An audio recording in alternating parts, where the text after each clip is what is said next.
नाज़िन सखर जे senior सहाफ़ी शहीद जान मोहम्मद महर जे मुख्य कातलनि जी गिरफ़्तारी लाइ सिंध जर्नलिस्ट काउंसिल जे सॾ ते कराची प्रेस क्लब आॾो ॿिए ॾींहुं बि एहतिजाजी कैंप क़ाइमु करे धरणो में वियो। इन हवाले सां ॾिसूं था शहज़ाद चलबाणी जी रिपोर्ट।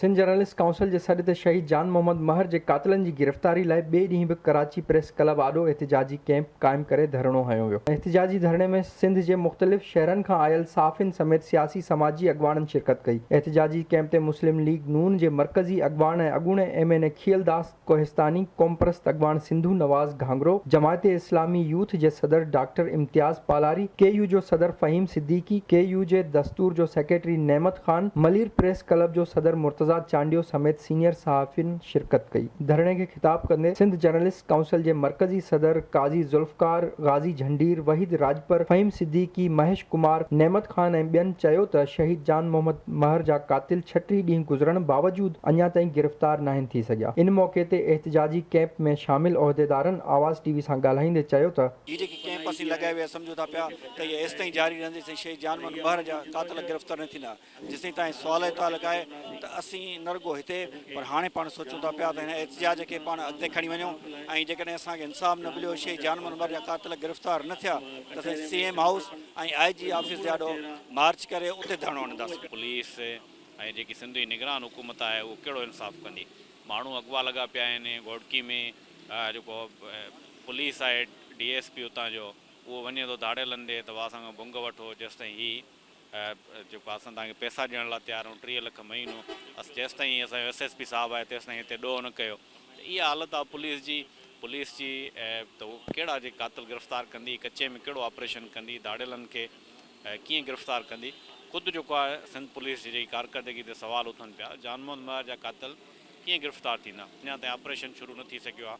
आउं सम्झां थो जान मोहम्मद महर खे टारगेट करे शहीद कयो वियो आहे। जान मोहम्मद महर खे हिकिड़ो जंहिं नमूने हाई प्रोफाइल शख़्सियतूं क़तल कई वेंदियूं आहिनि, ईअं उनजो सॼो प्लान जोड़ियो वियो ऐं बदकिस्मती सां चवणो पए थो त उन वक़्त जे SSP पहिरियों क़दम इहो खयों त हिनखे हिकिड़ो रंग ॾियण जो, दुश्मनी जो रंग ॾियण जी कोशिशि कई, डिसइंफॉर्मेशन फैलाई। उतां खां कोशिशि कई वई त जान मोहम्मद जे कातिलनि खे लिकायो वञे ऐं आउं सम्झां थो हिन में 62 माण्हुनि जी सियासी पुष्ट पनाही बिल्कुलु आहे। हुन में निगरान हुकूमत अलाए ख़बर न आहे छाजी निगरानी पई करे, उन्हनि बाक़ियत जेकी 15 साल हुकूमत हुई उन्हनि जे सिस्टम जी निगरानी पई करे या उन सिस्टम खे बचाइण जी कोशिशि पई करे। हुनखे जान मोहम्मद जे फैमिली सां दोस्तनि सां इंसाफ़ जी लाइ पंहिंजो किरदारु अदा करणु। असांजो साथी असांखां खसियो वियो आहे, उनखे शहीद कयो वियो आहे। पहिरीं ॾींहं खां वठी रोड ऐं रस्तनि ते आहियूं, मतालबो पिया कयूं त ख़दारा जेको आहे इहो ज़ुल्म बंदि करियो ऐं उनजे जेको जान मोहम्मद महर जे कातिलनि खे जेको आहे उहो तव्हां फौरी तौर ते उनखे गिरफ़्तार करे।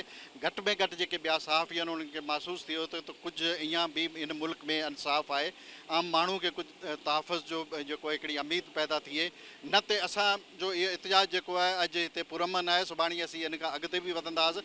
सॼे सिंध में आहे, पाकिस्तान में, पर हीअ जेके हिननि जे जेके आहिनि वॾा घर आहिनि, जेके बाअसर माण्हू आहिनि, उहो असांखां परे कोन्हनि, असांखे मजबूर न कनि त असां हुन हद ताईं पहुचूं। यहाँ जिस तरह से आवाज़ को दबाया जा रहा है, चाहे वो अक़लियतों की आवाज़ हो, चाहे वो सहाफ़ियों की आवाज़ हो, मैं तो हुकूमत वक्त से एक ही बात कहूँगा और उसके बाद अपनी बात को ख़त्म करूँगा कि हमारी आवाज़ें दबाने के बजाय जो है ना, पूरी कौम का और सहाफ़ी पूरी बरादरी का और पूरी मिनॉरिटी का गला ही दबा दें, काम ही ख़त्म कर दें।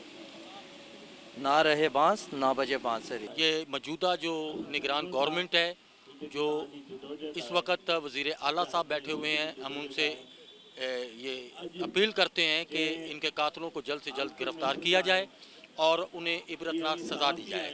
ये जो जुल्म और ज़्यादती हुई है इसकी फिलफौर तहकीकात कराई जाए और उन कातिलों को जल्द से जल्द गिरफ़्तार किया जाए। कैंप में मौजूद सियासी समाजी तौर सहाफ़ती अॻवाननि आवाज़ TV सां ॻाल्हाईंदे चयो त शहीद जान मोहम्मद महर जे कातिलनि खे अगरि निगरान हुकूमत गिरफ़्तार नथी कराए त ॿी सूरत में IG ऑफिस आॾो ऐं CM हाउस आॾो एहतिजाजी मुज़ाहिरा कया वेंदा।